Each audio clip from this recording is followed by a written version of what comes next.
Because I was enjoying Poisonous Concoction Pathfinder, I decided to min-max my gear a bit more, primarily by focusing on damage.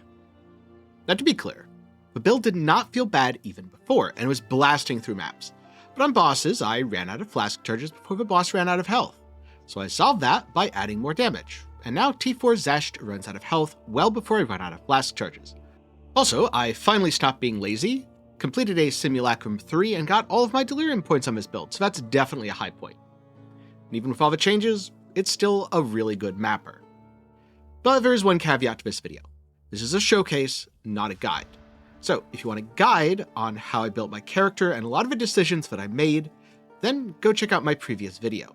On the other hand, stay tuned if you want to see some of the biggest changes that I made with my gear. Also, if you want to see more content like this, do be sure to get subscribed and leave a like while you're down there. But for now, let's get into those changes, starting with the defenses, because I wanted to reach 6,000 energy shield. And I did. I ended up getting around 6,400, largely thanks to this helmet and chest piece. The chest I just bought, it was like 30-ish div, which is pretty expensive, but I was feeling lazy. The rest of my gear was done. And I said, you know what? It's fine. Helmet, on the other hand, a bit more of an interesting story, because when I bought it, it had much lower energy shield. But I noticed it had really top-tier rolls. So I bought it, and then I divined it, and then I used a couple of Omens of Whittling to make the suffixes all actually good. In the end, I spent like 50 total div, which certainly isn't nothing. In fact, that's quite a lot of money. But it was really cool to take a helmet that was really, really good, mind you, but had potential to be even better, and finish crafting it. And so, of course, after getting these defenses, massively increasing my evasion and energy shield, I promptly responded by putting on an item that makes my defenses worse, because I wanted way more damage. And so my plan to get way more damage was to use the Ingenuity belt, because not having any flasks sustained from your belt and not having any flasks sustained from a tree isn't a problem if all the enemies run out of health before you run out of flask charges. And I combined this with a really good rare ring, specifically a breach ring to pump up that chaos damage as much as possible, and Ming's Heart. Ming's Heart is a really fun item because it massively increases your damage by giving you damage as extra chaos, which in my case is perfect because this increases poisons since it's more base damage to apply to the poison, and it lowers your life and defenses. Yeah, I made myself squishier and it was totally worth it. 10 out of 10. Because I'd already pumped up my defenses to the point where I wasn't feeling squishy even after the energy shield lost. This combination, plus getting a nice little Megalomaniac, which gave me a good bit of extra damage and defenses, also allowed me to anoint one extra charm slot, which normally wouldn't really be a good idea because it doesn't do that much most of the time. But I'd noticed that if I was running a stun charm, occasionally I would get frozen and die. And if I was running a freeze charm, occasionally I would get stunned and die. So by anointing the extra charm slot and then running a charm for freeze and also a charm for stun, I fixed all of the problems that I was having with my build, and I actually didn't die once after switching to this setup, though I did so pretty late in my gear. So now a couple questions. First up, why am I scaling poison instead of scaling crit? And the answer is because it feels like crit is unintended. At least on the tooltip, right now your crit multi for your offhand is doubling. And not only is it doubling as in counted twice, it's doubling as in multiplying with itself, resulting in really big numbers. And this just felt a little bit weird, and the one thing that I didn't want was to play the build and then find out that I'm abusing a bug mechanic and it gets hotfixed, because that feels really, really bad.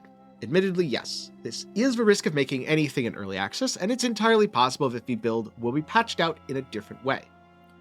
But I wanted to avoid the obvious thing, at least if I could get enough damage that the build felt good. And, especially through massively scaling levels on my Plague Bearer, the build feels really good. That's why I'm not crit. But what about Corpse Wade? This is something I've seen a couple times. Corpse Wade, Queen of a Forest, really, really, really good mapping setup.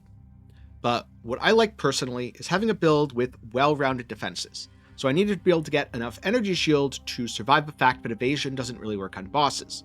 And also I wanted something that was more of an all-rounder, where I could go through maps pretty quickly, not as fast as Corpse Wade, but I could also kill bosses, and I could even do stuff like Simulacrum. So instead of going all in on speed and making a super mapper, for which I think that is a really strong build, I went with the more balanced approach. Also, I kind of like wearing rare items because then I get to do fun things like craft them. See my helmet for an example. Now, if you want to know more about how I built my character and specifically what I changed since the earlier version, I have a full planner over on Maxwell. You can dive into the details there, because I'm not going to reiterate them in the video. I don't think I changed enough from my previous video to require a whole new guide, and I kind of went crazy when I was doing a whole new guide for all the different steps on my sorceress. But at the same time, I wanted to show this build off a bit, because I did a lot of fun stuff on it. For example, nuking T4 Xesht with basically no flask charge recovery, and killing him before I ran out of flask charges. Or doing Simulacrum, which admittedly did get nerfed in 0.11, so it's easier than it was before, but it's still really difficult content, and I was very happy to see the build handled it excellently. And this is one of those areas where having evasion as a defense felt really, really good, because so few attacks could even touch me. This way, when the monsters would spawn, I'd usually have enough time to hit them with Peaconk, or hit them with a Plague Nova, super poison them, and watch them die. Plus, as new enemies spawned in near the old enemies that were already poisoned, the poison spread to the new enemies, making it really easy to clear the Simulacrum. In terms of normal mapping, I've basically only done Delirious mapping, which does make me a bit sad because it's boring and gray and depressing, and I kind of wish you could turn the Delirium filter off. But also, this build does really well in that. With a level 21 Plague Bearer gem, and all the previous levels I have from the sports and the tree, or I should say the jewel in the tree, I was able to more or less one-shot anything by just dropping a Plague Nova on it.